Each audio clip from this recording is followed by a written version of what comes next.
नमस्कार दोस्तों। सभी व्रतों में एकादशी व्रत को सबसे अधिक महत्वपूर्ण माना जाता है। एकादशी का व्रत करने से मनुष्य के समस्त पापों का नाश होता है। आज हम षठतिला एकादशी का महात्म्य आपको सुनाएंगे। माघ माह के कृष्ण पक्ष की एकादशी को षठतिला एकादशी कहा जाता है। इस वर्ष यह एकादशी 6 फरवरी को पड़ रही है। तो चलिए जानते हैं षठतिला एकादशी का महात्म्य और कथा। एक बार धर्मराज युधिष्ठिर भगवान श्री कृष्ण से पूछते हैं, हे केशव, तुम तो सब कुछ जानते हो, तुम सर्वज्ञाता हो। संसार में मनुष्यों के कल्याण के लिए तुमने बहुत ही महत्वपूर्ण गीता का उपदेश भी दिया है और तुमने मुझे अनेक व्रतों और एकादशी का भी महत्व बता दिया है। किंतु आज मैं तुमसे माघ मास के कृष्ण पक्ष में आने वाली एकादशी का महत्व जानना चाहता हूँ। उस एकादशी का क्या नाम है, उसकी विधि क्या है तथा उस एकादशी के दिन किस देवता का पूजन किया जाता है। भगवान श्री कृष्ण कहते हैं, हे राजन, संसार के कल्याण के लिए आपने उत्तम प्रश्न किया है। इसीलिए मैं आपको पौष के शुक्ल पक्ष में आने वाली एकादशी का महत्व समझाता हूँ और इस दिन मनुष्य को पुत्र, धन, संपत्ति, वैभव आदि की प्राप्ति के लिए कौन से कार्य करने चाहिए इसके बारे में भी बताता हूँ। इसीलिए आप इसे ध्यान पूर्वक सुने। हे राजन, पौष के शुक्ल पक्ष की एकादशी को षठतिला एकादशी कहा जाता है। मनुष्य को विधि पूर्वक इस एकादशी का व्रत करना चाहिए। यह सब पापों को हरने वाली उत्तम विधि है। समस्त कामनाओं को पूर्ण करने वाले भगवान नारायण स्थिति के आदि देवता हैं। अब मैं तुम्हें षठतिला एकादशी का फल प्रदान करने वाली एक महान कथा सुनाता हूँ। इस कथा का श्रवण करने मात्र से ही मनुष्य को 100 यज्ञ करने का फल प्राप्त होगा। उसे उत्तम संतान की प्राप्ति होगी और धन धान्य से उसका जीवन भर जाएगा। इसीलिए हे राजन, आप इस कथा को ध्यान पूर्वक सुनिए।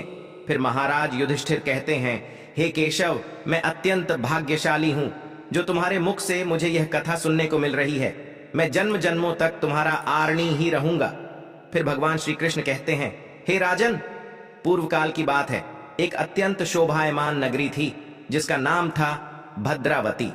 यह नगरी धन धान्य से भरपूर, धार्मिक लोगों से व्याप्त हुआ करती थी। उस नगरी के सम्राट महाराज सुकेतुमान थे। तुमान एक महान राजा थे। उनके राज्य में प्रजा अत्यंत सुखी और समृद्ध थी। महाराज ने अपनी प्रजा का पालन खुद की संतान की भांति किया। प्रजा को कभी किसी चीज की कमी नहीं पड़ने दी। महाराज अत्यंत धार्मिक, ईश्वर पर आस्था रखने वाले तथा दान धर्म करने में व्यस्त रहते थे। महाराज की पत्नी का नाम चंपा था, जो चरित्रवान, गुणवान तथा पतिव्रता नारी थी। वे सदैव ईश्वर की भक्ति में लीन पूजा पाठ तथा धार्मिक अनुष्ठान किया करती थी। किंतु दुर्भाग्य से अनेक वर्ष बीत जाने के बाद भी उनकी कोई संतान नहीं हुई। उनके वंश को आगे बढ़ाने वाला कोई नहीं था, जिससे महाराज सदैव चिंतित रहते थे। इससे केवल राजा भी दुखी नहीं थे, बल्कि राजा की प्रजा और महाराज के पितृ भी परलोक में दुखी रहा करते थे। महाराज के द्वारा जो जल अपने पितरों को दिया जाता था, वह भी उनके शोक के कारण उबलने लगता था, जिसे पितृ ग्रहण नहीं कर पा रहे थे, जिससे पितृ भी महाराज के द्वारा दिए गए भोग को स्वीकार नहीं कर पाते थे। महाराज के द्वारा दिया गया निवाला भी राख हो जाता था, जिससे पितृलोक में रहने वाले सभी पितृगण बहुत दुखी रहने लगे थे। उनकी भी तृप्ति नहीं हो पा रही थी। सभी चिंतित थे, कैसे महाराज को पुत्र की प्राप्ति होगी। पुत्र के बिना कैसे महाराज और उनके पूर्वजों का उद्धार होगा। शास्त्र कहते हैं कि पुत्र के द्वारा ही मनुष्य को मृत्यु के पश्चात मोक्ष की प्राप्ति होती है। पुत्र जब धरती पर श्राद्ध, तर्पण आदि कार्य करता है तो इससे स्वर्ग लोक के पितरों को संतुष्टि मिलती है। महाराज ने पुत्र प्राप्ति के लिए अनेक उपाय किए, अनेक अनुष्ठान भी किए, अनेक वैद्य और चिकित्सक भी बुलाए, किंतु उन्हें पुत्र की प्राप्ति नहीं हुई, जिससे महाराज हमेशा दुखी और उदास रहने लगे। फिर एक दिन महाराज राजमहल में बैठकर सोचने लगे, मैंने ऐसा कौन सा पाप किया है जिससे मैं अभी तक संतानहीन हूं। मैंने तो सभी धार्मिक कार्य, व्रत और अनुष्ठान भी किए हैं, दान धर्म भी किया है, कभी किसी याचक को द्वार से खाली हाथ नहीं भेजा। मैंने सदैव ही गुरुजनों और पूज्य जनों की सेवा की है। फिर किस कारण से मेरी यह दुर्गति हुई, किस कारण से मुझे पुत्र की प्राप्ति नहीं हुई। फिर एक दिन महाराज शोक से ग्रस्त होकर किसी को भी बिना बताए एक घने जंगल में चले जाते हैं। वह जंगल बहुत ही भयंकर था, अत्यंत घने। उस जंगल में जंगली जानवरों की, पशु पक्षियों की आवाज महाराज के कानों पर पड़ रही थी। रास्ते में चलते वक्त दूर से हाथियों की, सियार की, बाघ की आवाज सुनाई देती थी, किंतु महाराज अकेले होकर भी भयभीत नहीं हो रहे थे। जहां देखो वहां पर मृग, वानर आदि जानवर दिखाई पड़ रहे थे। महाराज उस जंगल में घूम घूम कर उस वन की शोभा देख रहे थे, उस सुंदर दृश्य को निहार रहे थे। उस जंगल में घूमते घूमते दोपहर हो गई। फिर महाराज को भूख और प्यास सताने लगी। वे जल की खोज में वन में ही इधर उधर भटकने लगे। चलते चलते महाराज उस वन के बहुत अंदर तक चले गए। फिर उन्हें उस स्थान पर एक अत्यंत रहस्यमय और सुंदर सरोवर दिखाई पड़ा। उस सरोवर के पास एक बहुत ही सुंदर आश्रम था जिसमें आर्ष मुनि निवास करते थे। जैसे ही राजा ने उस आश्रम की ओर देखा तो उन्हें कुछ शुभ संकेत दिखाई पड़े। उनकी दाहिनी आंख और दाहिना हाथ फड़कने लगा, जो कि उत्तम फल की सूचना दे रहा था। फिर महाराज की दृष्टि उस स्थान पर पड़ी जहां सरोवर के तट पर वृक्ष के नीचे कुछ मुनि वेदों का पठन कर रहे थे। इस अत्यंत सुंदर दृश्य को देखकर महाराज को बड़ी प्रसन्नता हुई। वे अति विलंब न करते हुए शीघ्रता से उन मुनियों के पास चले गए और उनके सामने जाकर खड़े हो गए और जमीन पर बैठकर उनकी वंदना करने लगे। उन्हें बारंबार नमस्कार करने लगे। जब महाराज ने उन मुनियों को बारंबार दंडवत किया, तब वे मुनि बोले, हे राजन, हम आपकी विनम्रता से अत्यंत प्रसन्न हैं। आप किस कारण से इस घोर वन में चले आए हैं? आप अभी भी जवान हैं। इस उम्र में आपको राजपाट का त्याग करके वन में जाना शोभा नहीं देता। तब महाराज बोले, हे महात्माओं, आपको प्रणाम है। मैं भद्रावती नगरी का नरेश सुकेतुमान हूं। मैं भूख और प्यास से व्याकुल होकर जंगल में भटकता हुआ इस स्थान पर आया हूं, तो मुझे यह अत्यंत सुंदर सरोवर दिखाई पड़ा। यह मेरा सौभाग्य है कि आप महात्माओं के मुझे दर्शन हुए हैं। मैं आप सभी के दर्शन करके धन्य हुआ। विधाता ने मुझे किसी कारण से ही इस स्थान पर भेजा है। हे मुनिजन, कृपया आप मुझे बताइए, आप कौन हैं? आपके क्या नाम है? किस प्रयोजन से आप सभी इस स्थान पर एकत्रित हुए हैं? कृपया आप मुझे अपना परिचय देकर मुझ पर उपकार कीजिए। फिर वे मुनि बोले, हे राजन, हम लोग विश्वदेव हैं। हम इस स्थान पर स्नान करने के लिए आए हैं। माघ मास में स्नान करने का बड़ा महत्व होता है। आज के दिन षटतिला एकादशी है, जिसका व्रत करने से मनुष्य को पुत्र की प्राप्ति होती है। यह बात सुनकर महाराज सुकेतुमान बहुत प्रसन्न होते हैं और उन मुनियों से पूछते हैं, हे मुनियों, मैं अत्यंत दुखी हूँ। मेरी कोई संतान नहीं है। मैंने सब प्रकार के अनुष्ठान, पूजा पाठ, दान धर्म किए हैं, किंतु किसी अज्ञात पाप के कारण मुझे पुत्र की प्राप्ति नहीं हो रही है, जिससे मैं और मेरी पत्नी बहुत दुखी हैं।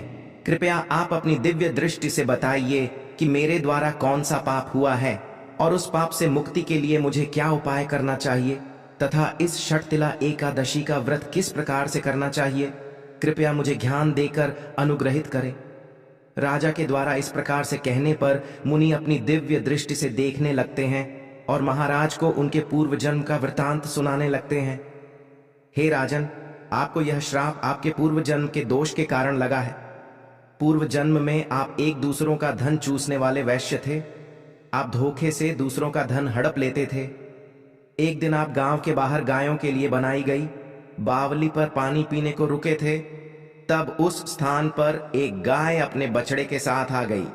वह गाय और उसका बछड़ा बहुत प्यासे थे और उष्णता के ताप से पीड़ित थे। आपने उस गाय को और उसके बछड़े को पानी पीने नहीं दिया और उन्हें मारकर वहां से भगा दिया और खुद उस बावली का जल पी लिया। इसी घोर पाप के कारण आप इस जन्म में पुत्रहीन बन गई हैं। जो मनुष्य गायों को मारता है, उनकी बावली को तोड़ता है, जो प्यासी गायों को पानी नहीं पिलाता, उसे घोर पाप लगता है। इस बात को सुनकर महाराज को बड़ा दुख हुआ और वे पश्चाताप की अग्नि में जलने लगे। महाराज दुखी होकर कहने लगे, हे मुनियों, मैंने जाने अनजाने में बहुत बड़ा पाप किया है। मैं इस पाप का प्रायश्चित करना चाहता हूँ। कृपया आप मुझे कुछ उपाय बताइए। फिर वे मुनि कहते हैं, हे राजन, आज षटतिला एकादशी है। आप यहीं पर रहकर इस एकादशी का व्रत करें। यह व्रत बहुत महान है और पुत्र प्रदान करने वाला है। इस व्रत की तीनों लोकों में ख्याति है। आज तुम इस व्रत का पालन करो और हमारे आश्रम में स्थित गायों की सेवा करो, उनकी पूजा करो तथा उन्हें भोजन कराओ और भगवान विष्णु के प्रसाद को ग्रहण करो। तुम्हें अवश्य पुत्र प्राप्त होगा। महाराज ने फिर वैसा ही किया। उन्होंने मुनियों का कहना मानकर श्रद्धापूर्वक व्रत का पालन किया। आश्रम में स्थित गायों की सेवा की, उन्हें हरा चारा खिलाया और उनका पूजन किया। उन मुनियों के उपदेश का विधिपूर्वक पालन करके उन्होंने षटतिला एकादशी का अनुष्ठान किया। फिर द्वादशी को पारण करके मुनियों के चरणों में मस्तक झुकाकर उन्हें बारंबार प्रणाम किया। इस प्रकार से षटतिला एकादशी का व्रत करने से तथा इस दिन गायों की सेवा करने से, उन्हें चारा खिलाने से राजा के सभी पाप नष्ट हो गए और महाराज लौटकर अपने महल में आ गए। महाराज को देखकर रानी भी अत्यंत प्रसन्न हुई। फिर रानी ने कुछ ही दिनों में गर्भ धारण किया। प्रसव काल आने पर राजा के पुण्य कर्म के प्रभाव से उन्हें एक अत्यंत तेजस्वी पुत्र हुआ, जिसने आगे चलकर अपने गुणों से पिता को संतुष्ट किया। महाराज के पितृ भी इस घटनाक्रम को देख रहे थे। वे भी बहुत संतुष्ट हुए और भगवान विष्णु को बारंबार धन्यवाद देने लगे। भगवान श्री कृष्ण युधिष्ठिर से कहते हैं, हे राजन, इसीलिए मनुष्य को षटतिला एकादशी का व्रत अवश्य करना चाहिए। मैंने समस्त मानव जाति के कल्याण के लिए इस व्रत का आपको सुना दिया है। जो भी मनुष्य एकाग्र चित्त होकर षटतिला का व्रत करता है, वह इस लोक में पुत्र पाकर मृत्यु के पश्चात उत्तम गति को प्राप्त करता है। इस महात्म्य को पढ़ने से और सुनने से 100 अग्निष्टोम यज्ञ का फल मिलता है। तो दोस्तों, आप सभी ने षटतिला एकादशी की इस महान कथा को ध्यानपूर्वक सुना है, इसीलिए आप सभी को मैं धन्यवाद देता हूं और आपके मंगल की कामना करता हूं। आपको यह कथा कैसी लगी कमेंट करके जरूर बताएं। जानकारी अच्छी लगी तो वीडियो को लाइक जरूर करें। इस वीडियो को मित्र परिवारों के साथ शेयर करके इस कथा का प्रचार करें, इससे आपको बहुत पुण्य मिलेगा। साथ ही चैनल